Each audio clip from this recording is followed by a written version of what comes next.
o intelectual é um consagrado. O que que significa isso aqui? Resumindo basicamente esse capítulo, o Sertilhães vai dizer que o trabalho do intelectual, ele é um trabalho voltado a encontrar Deus nas coisas, ou o verbo de Deus. E por que isso? Bom, porque quando Deus cria, ele cria aquilo, ele cria uma coisa, ele não cria como a gente cria. A gente cria emprestado. Como assim? A gente pega coisas que já existem e transforma em outras. A gente adquire conceitos e transforma esses conceitos em outra coisa. Por exemplo, um animal pode olhar para a água, olhar para o próprio corpo e dizer assim: ah, consigo atravessar, nadando. E aí o animal vai e nada. Mas um homem também pode fazer isso. Só que o homem pode fazer algo que o animal não pode, que é o quê? Entender o conceito de nadar. Entender o conceito de ficar sobre a água. O animal entende que se talvez ele encher o corpo de ar e for dando patadas ali, ele vai nadar um cavalo, sei lá, um boi. O ser humano entende isso também. Nossa, se eu for fazendo assim, eu vou sair da água. Mas ele pode entender o conceito de flutuar. E o que que flutua melhor, o meu corpo ou um outro material? E aí o ser humano, com a inteligência, atinge uma, ah, uma analogia entre aquele ente material que ele está vendo e aquilo que ele está pensando, e com isso ele consegue abstrair. Dessa abstração ele tira uma verdade. Qual verdade? A verdade da flutuação, da capacidade de flutuação das coisas, por exemplo, a madeira. E com isso ele consegue pegar essa habilidade mental, esse verbo mental que ele criou, essa abstração, junto com o material no mundo real e criar algo. É assim que a inteligência humana trabalha. Os animais não têm isso, nós temos. Só que Deus não cria as coisas assim. Quando Deus cria uma coisa, ele não faz esse raciocínio, ele não precisa desse raciocínio. Ele cria a própria essência da coisa. A água, por exemplo, não só ele possibilita a composição, a transparência, enfim, tudo que a água é, mas ele possibilita que ela esteja ainda existindo. Então, quando Deus cria, isso é um ato contínuo, não é um ato passado. Ele criou a gente e pronto. Não. Ele criou e continua criando. Se você está existindo, se as coisas que estão em volta de você estão existindo, é porque Deus está mantendo na existência. Significa que ele está criando a todo momento. Então, essa é a diferença. Quando você, então, observa as coisas, como um intelectual que busca a verdade, você está observando a ação divina. Você está observando a criação divina o tempo todo. Quando você está lendo esse livro aqui, esse livro, tudo bem, foi o Padre Sertilhães que escreveu, mas ele é uma criação divina. O livro que está aqui na minha mão, ele só está aqui na minha mão de maneira fraca. Ele existe mesmo em Deus. Entende isso? Ele não existe por si mesmo. O livro não tem essa capacidade. Nada tem essa capacidade. Tudo que existe, existe porque Deus quer que exista. Mesmo as coisas que você faz da sua cabeça. Por quê? Porque Deus estabeleceu que nós teríamos esse, entre aspas, poder. O poder de pensar coisas, inclusive coisas erradas. Então, ele atribui a nós, como por empréstimo, ou como que por semelhança, essa capacidade de criação também. Mas é ele que mantém as coisas. E por que Deus mantém, sei lá, o pecado, as coisas pecaminosas? Porque um dia ele pretende destruir isso. Porque isso faz sentido no fim da história, mas só no fim, não agora. Personagem não sabe o que vai acontecer com ele. Nós somos personagens, nós não somos o autor. Então, todo trabalho intelectual, ele é de fato um trabalho consagrado. Consagrado ao quê? A buscar a verdade, a presença de Deus nas coisas. Que coisas? Todas as coisas que são nosso objeto de estudo. Então, se você vai estudar, por exemplo, pense nas matérias da escola. O que que a matemática trabalha? O trabalho dos números. Trabalha a exatidão do universo. A expansão, a divisão, enfim. Trabalha as quantidades. E até os próprios números, eles são símbolos também. Certo? Os números são símbolos. Para quem tem curiosidade de saber mais sobre isso, eu sugiro que procurem um filósofo brasileiro que é maior do que o próprio Olavo de Carvalho, mas é mais desconhecido, muito, muito mais desconhecido, que é o Mário Ferreira dos Santos. O Mário Ferreira dos Santos foi talvez o Platão do nosso século. Foi o maior filósofo, do século.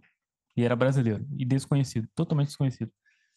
Mas ele tem um texto, assim, fenomenal, difícil pra caramba, mas é fenomenal, onde ele explica o símbolo de cada número, como cada número é simbólico. O número não é só uma quantidade, ele também é uma espécie de qualidade. E ele começa explicando o número 1 como sendo uma unidade, e aí o 2 como sendo uma oposição, aí o 3 como sendo assim, enfim. Não me lembro exatamente de cada explicação de cada número, é muito complexo realmente, mas é muito legal. Então a matemática tem todos esses aspectos. E aí a gente vê que se a matemática soa infinita, já pararam para notar isso? Que a matemática ela parece infinita para mostrar a infinitude de Deus, a grandeza. Se ela é a medição das grandezas, maior ainda é o que a fez. Então olha a grandeza de Deus. E Deus também se mostra maior do que a matemática inúmeras vezes. Por exemplo, a gente sabe que 1 mais 1 é igual a 2. 2 mais 2 é igual a 4. Mais um, por exemplo, 1 mais 1 no casamento pode ser igual a 5, 10, 20. Entende? Olha que interessante. Bem como os próprios milagres de Cristo, 5 pães e 2 peixes alimentaram 5.000 pessoas. 7 pães e 2 peixes, agora não me lembro exato o número. Acho que é isso mesmo. E com isso, você vê que Deus, ele é o criador da matemática. Que ele pode transpor aquilo que ele criou. Ele é maior do que ela. Ele é a grandeza. Ele não é a grandeza medida. Ele é a própria grandeza. Aí você passa para outra matéria de escola. Como é que você procura Deus numa matéria de escola? Como é que você ensina o seu filho a procurar Deus na matéria de escola? Não, eu tô falando de matéria de escola, não tô nem falando de filosofia nem nada difícil. Por exemplo, através da biologia, o que é a biologia ou a ciência? É o estudo da vida. E quando você vê a multiplicidade de espécies, ou os grandes reinos que existem, e a gente não vê, por exemplo, a microbiologia, que ali tem um universo inteiro e a gente não percebe. Às vezes, uma gota d'água tem muito mais coisas do que a gente imagina. E aí, nisso você vê a criatividade de Deus. E, ao mesmo tempo, a beleza. É assim que a gente tem que ter um olhar intelectual. Por isso, o intelectual é um consagrado. São nessas coisas que a gente busca a presença de Deus. Coisas do cotidiano. Por exemplo, nas palavras que a gente fala. De onde veio o ato de falar? Você parar para prestar atenção, isso é uma atividade humana. Falar. Mas isso é uma coisa divina. Lembre-se que Deus fez as coisas através da palavra. E a nossa palavra ela é mais fraca do que a de Deus. Por quê? Porque a nossa palavra, ela também se refere a coisas. A palavra também, de certa forma, é semelhante àquilo que eu expliquei da criação. A palavra se refere a coisas. A palavra de Deus cria coisas. Quando a gente fala na luz, por exemplo, tem uma luz aqui. Quando eu falo na luz, ela não acende. Eu só estou me referindo a uma lâmpada, né? Nem a luz exatamente, não é uma lâmpada. Luz é o que sai dela. Então, olha só como a gente se esquiva em palavras sem querer. Agora, quando Deus fala, faça-se a luz, ela surge. Deus não se refere a uma coisa. Aquilo que ele fala é criado. Aquilo que ele fala existe. Nesse sentido, se Deus pronunciar o seu nome, você vai ser aquilo que ele quer que você seja. Não é? Não estou dizendo assim, literalmente, se Deus disser Lucas, Otoniel, pronto, todos os Lucas são santos, né? Tá todo mundo canonizado. Não, não. Estou dizendo que se ele pronuncia para você, tal qual o padre pronuncia sobre o pão uma consagração, entende? Com uma intenção, você se torna aquilo inevitavelmente. Por quê? Porque a palavra dele é criadora, não é simbólica, no sentido que a nossa é simbólica, que a gente se refere às coisas. Mas de maneira análoga, a gente encontra na palavra humana a palavra divina. A gente encontra na palavra humana o poder divino. Por exemplo, olha até do ponto de vista negativo, olha, por exemplo, essas conjurações que as pessoas fazem, bruxos, macumbeiros. Por que essas coisas funcionam? Porque essa palavra tem um poder. Ela tem um poder. A palavra ela emite uma expressão humana de uma forma muito íntima. O que é que faz vocês me entenderem e eu entender vocês na palavra? A gente não sabe exatamente como esse processo funciona, mas existe algo aí de transcendente que não é material, não é puramente material. A palavra ela é material de certa forma. Se não tiver ar, ela não se propaga. Por isso no espaço não tem som. Então, ela é material, mas o que ela transmite não é puramente material. E isso também é análogo à palavra divina. Então, isso é o que a gente pode encontrar, por exemplo, estudando línguas. Se você é um intelectual consagrado que busca o Cristo, você encontra isso no estudo das línguas. Você encontra a presença do Cristo no estudo da história. Literalmente, né? Antes de Cristo, depois de Cristo. É o acontecimento mais importante na história, tanto é que separa o tempo, ou a medição dele. Então, o intelectual é um consagrado nesse sentido. Nós precisamos sair do verniz superficial das coisas e parar de falar nelas como simplesmente um assunto sobre o qual a gente fala e começar a assimilar essas investigações com algo mais profundo dentro da gente. O que é esse algo mais profundo? Olha, quando você começa a discutir e a fazer perguntas, por exemplo, uma mania de jovenzinho católico, mania de jovenzinho católico, fica fazendo pergunta tipo assim: olha, o que aconteceria se tal coisa não fosse pecado? Tal coisa é pecado? Pode fazer não sei o quê? E se não sei o que lá, não sei o que lá, assim da fé? Umas perguntas insistentes e uma curiosidade vã que se confunde com a vida intelectual, se confunde por exemplo, o estudo da doutrina, das virtudes. Tanta gente fala nisso. Por quê? Porque estão assimilando essas verdades, são verdades profundas, mas eles estão assimilando isso na parte mais rasa deles. Entenda que você, como ser humano, você tem no seu ser camadas. E essas camadas de assimilação do conhecimento, elas podem ser rasas como podem ser profundas. Quer ver um exemplo? Você sabe que Deus é trindade, que Jesus Cristo é homem e Deus, que tem duas naturezas, mas é uma pessoa divina. Você sabe que os sacramentos são reais. Você sabe que a igreja é a igreja de Cristo. Você sabe essas coisas da fé. Para você ter fé, você tem que saber essas coisas. Você ser católico, você tem que saber essas coisas e crer nelas. Mas aparece um cientista para você, com um mestrado ou um doutorado, o que eu falo para ele? Por que você murcha igual taioba na gordura? Por quê? Porque a gente não tem a solidez dessas coisas. A gente assimilou essas coisas com um órgão interior muito raso. A gente assimilou isso aí de maneira muito rasa. A gente assimilou como argumento, não como verdade. Então a gente olha para a doutrina, por exemplo, da igreja. Eu estou dizendo a gente, mas exemplo desses jovenzinhos que eu disse, né?